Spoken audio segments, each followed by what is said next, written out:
와이프의 외도로 인해 쓸 수 없는 상처를 받아 정신과 상담까지 받고 있는 30대 남자입니다.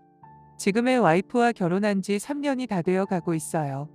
와이프를 처음 만난 건 이제 막 사업을 시작한 저의 회사 근처 카페였습니다. 몇 안 되는 직원들과 점심 식사 후 직원들에게 커피를 한 잔씩 사주려 우연히 들렸던 카페에서 아르바이트로 공부를 하고 있었어요. 그날 주문을 받을 때 나눴던 짧은 대화가 전부였지만 집에 가서도 알바생 얼굴이 잊혀지지 않고 아른아른거렸기 때문에 '아, 이 사람이다' 라는 생각이 들었습니다.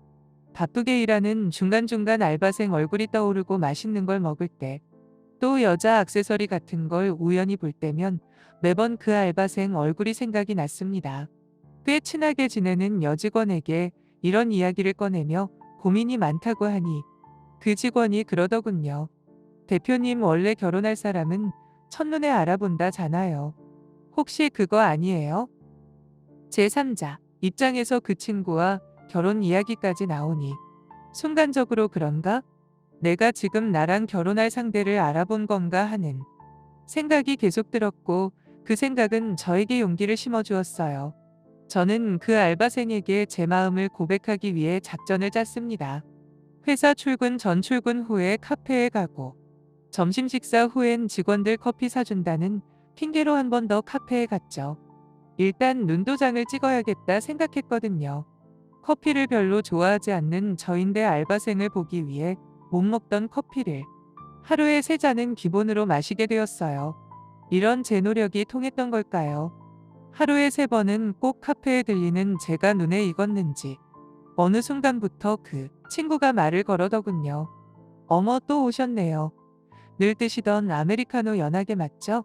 자주 오시네요? 커피를 정말 좋아하시나 봐요. 자주 오시니깐 이건 서비스예요." 숫기가 없는 저는 그녀의 물음에 거의 단답으로 대답만 했습니다. 그러던 날에 정말 용기를 내서 그녀에게 전화번호를 물어보았고, 제가 싫지 않은지 웃으면서 번호를 알려주었어요. 그렇게 서로 연락을 주고받다 그녀와 제가 나이 차이가 많이 나는 걸 알게 되었어요. 요즘 띠동갑은 나이 차이도 아니라는 말이 있는데 그녀와 15살 차이가 났어요. 그녀는 그 당시에 21살이었고 저는 36살이었죠. 어려 보여서 나이 차이가 많이 안 날 줄 알았는데 생각외로 제 나이가 많아서 많이 당황을 했고 저를 자꾸만 밀어냈어요. 하지만 저는 지나치게 그녀에게 빠져 있었고 안지 몇 달 안 되었지만 그녀와 결혼까지 상상했으니 이대로 물러설 수 없어 숫자보다 마음만 봐달라며 제 진심을 전달하기 위해 수도 없이 구애를 했었습니다. 알바 끝날 때까지 카페에서 기다리고 집까지 데려다주고 제 진심을 담기 위해 손편지며 안 해본 고백이 없을 정도예요. 결국 그녀는 마침내 제 진심을 알아봐주고 저희는 마침내 연애를 시작하게 되었죠.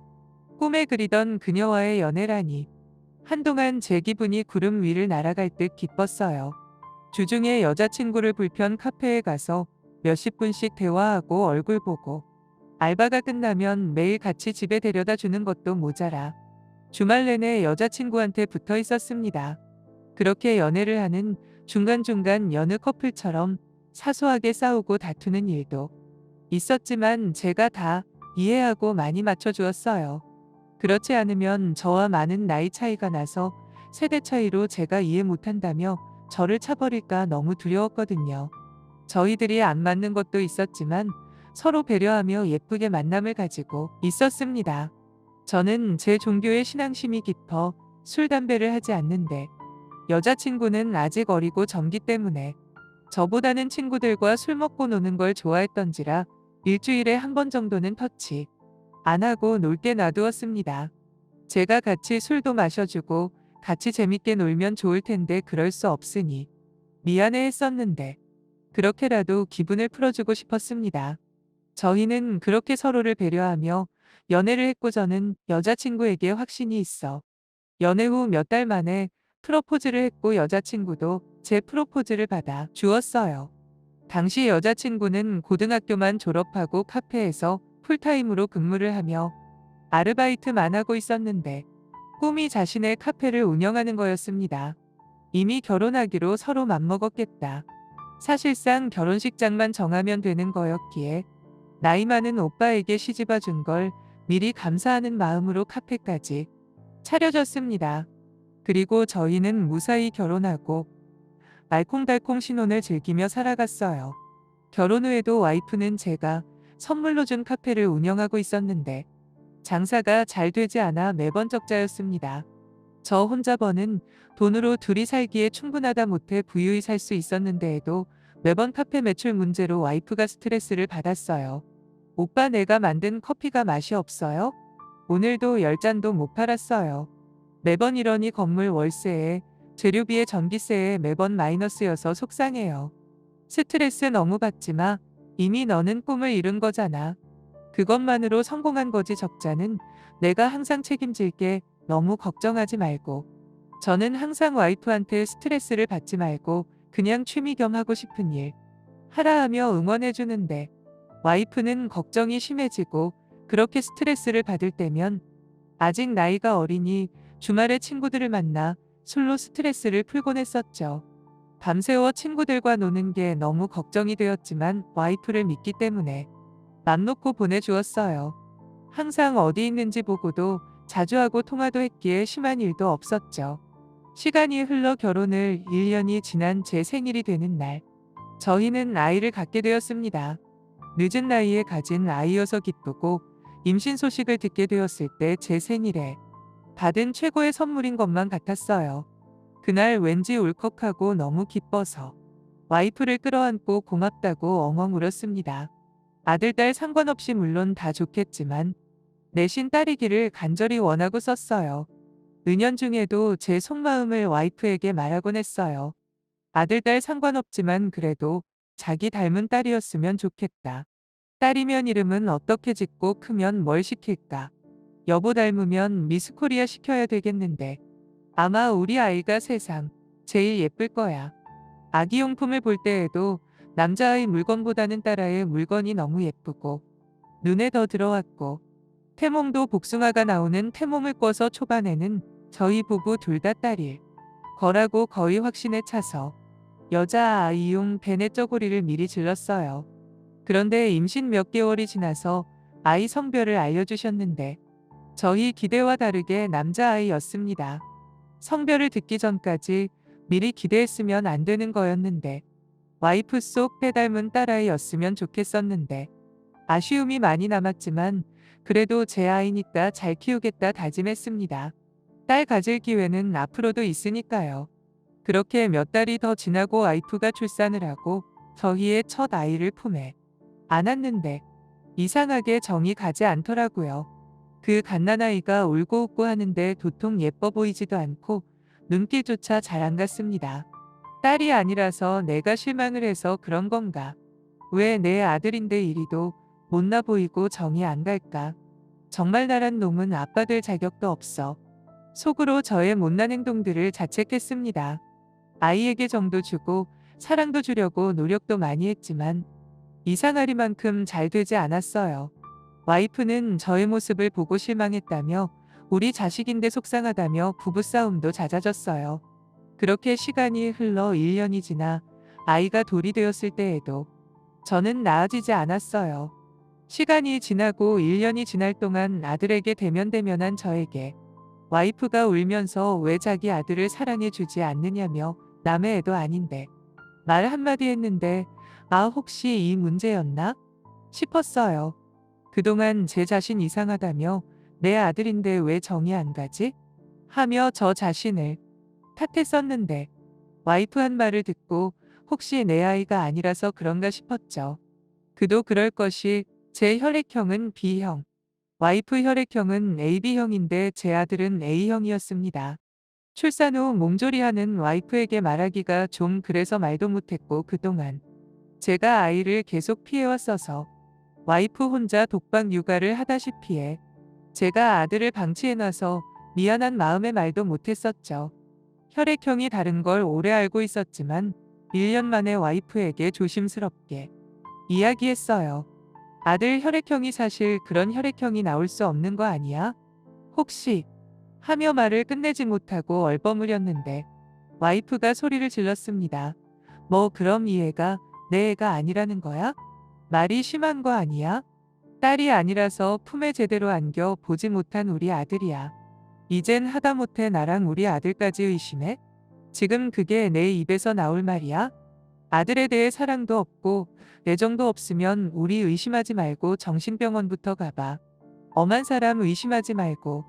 평소 차분했던 와이프였는데 반말의 소리까지 지르며 말을 하니 화가 단단히 났나 싶었어요.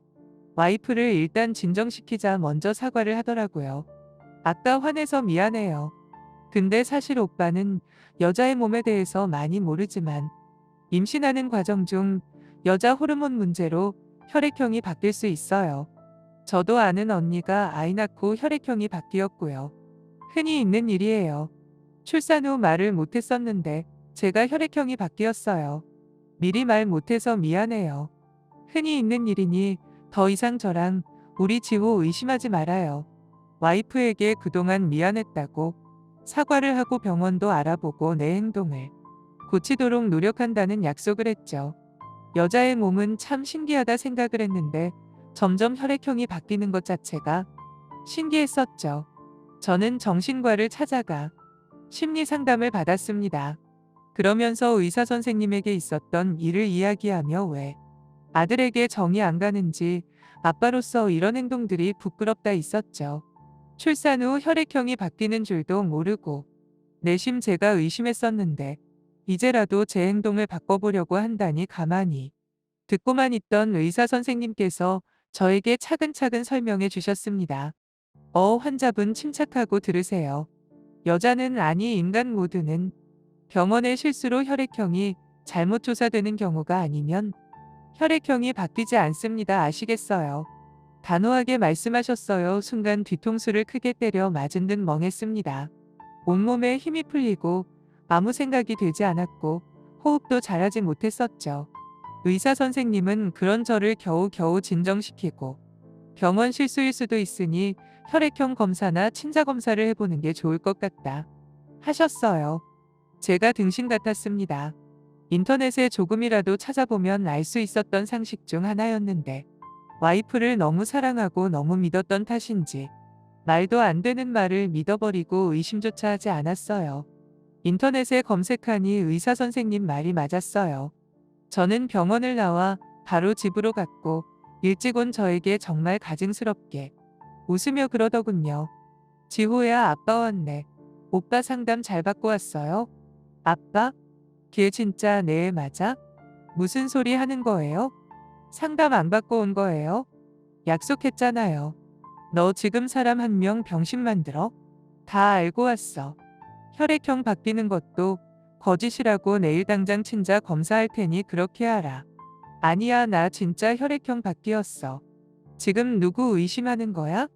하면 뻔뻔하게 혈액형 바뀌었다고 바득바득 우기며 우리에 맞으니 친자 검사할 필요 없다고 합니다. 자기 동의 없이 친자 검사하면 가만 안 된다. 바로 이혼이다. 어린 나이에 시집 갔더니 사람 의심만 한다 하네요. 저희의 싸움은 결국 각자의 부모님 귀까지 들어갔고 저희 부모님은 와이프 외도를 100% 확신했습니다. 정말 피를 튀기는 싸움을 했는데 우여곡절해서 부모님이 지인의 지인까지 연락을 해 와이프 몰래 유전자 검사를 받게 되었습니다. 저와 제 아들이라고 믿고 있었던 아이 사이가 친자가 아닐 확률이 99.9%가 나왔습니다. 검사 결과를 받기 전에도 반쯤 확신을 하고 있었는데 그래도 충격이었죠. 속으로 내 자식이길 차라리 내가 이상했던 거길 하고 바랬었나 봅니다. 저는 친자 검사를 할 동안 신혼집에서 나와 호텔에서 혼자 지내고 있었고 검사 결과지를 가지고 신혼집에 갔습니다. 장모님과 함께 있더라고요. 검사지 내밀고 대화 좀 하자고 내 아이라 믿었던 남의 아들을 장모님에게 맡기고 둘 이의 안방에 들어가 대화를 했어요. 저는 와이프한테 물어봤습니다. 이미 검사 결과까지 나왔고 말도 안 되는 혈액형 이야기로 핑계 댈 수 없으니 지금이라도 사실대로 말해. 누구 아이야? 애 아빠는 누군지는 알고 있니? 그래야 우리 이혼 후 그 남자한테 양육비 나도 받으며 키우지. 이 말이 끝나자 무섭게 울면서 그제야 잘못했다고 싹싹 비네요. 아내의 모습을 보니 그렇게 사랑했던 아내가 내 앞에서 우리 울며 자기 잘못을 비는데 이상하게 밉지도 좋지도 않고 아무 감정이 들지 않았어요. 친아빠가 누군지 기억도 안 난다고 합니다. 여느 때처럼 친구들과 술 한잔 하러 갔는데 자기 빼고 나머지 친구들은 처녀니까 헌팅 제안이 들어왔는데 자기 의사 묻지도 않고 합석을 했다고 합니다. 그리고 그날 남자 여자가 취했고 눈을 떠보니 모텔방이었답니다. 자기는 너무 취해서 어떻게 왔는지 기억도 안 나고 처음 보는 남자가 자기 옆에서 자고 있었다고 하네요. 너무 놀라 짐이랑 옷이랑 챙겨서 나왔다고 합니다. 그때 단 한 번의 실수했다는데 이미 배신감과 여태껏 저를 속인 와이프의 말을 믿을 수 있나요?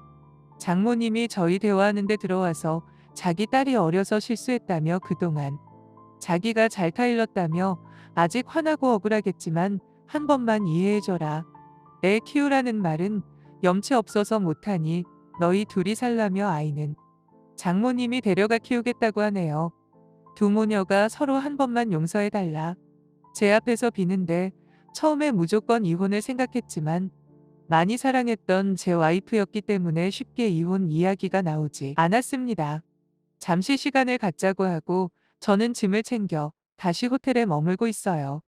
계속 연락이 오는데 아직 마음 정리가 되지 않아 안 받고 있습니다. 제가 이상한 건지 아니면 와이프를 너무 사랑하는 것인지 솔직히 그 아이만 없다면 계속 와이프와 살고 싶기도 합니다. 아이를 입양 보낼까 혼자 생각했지만 보낸다고 다른 좋은 가정에 입양이 될 거라는 보장도 없고 이 어린 것이 무슨 잘못이 했을까? 또 미안해지네요.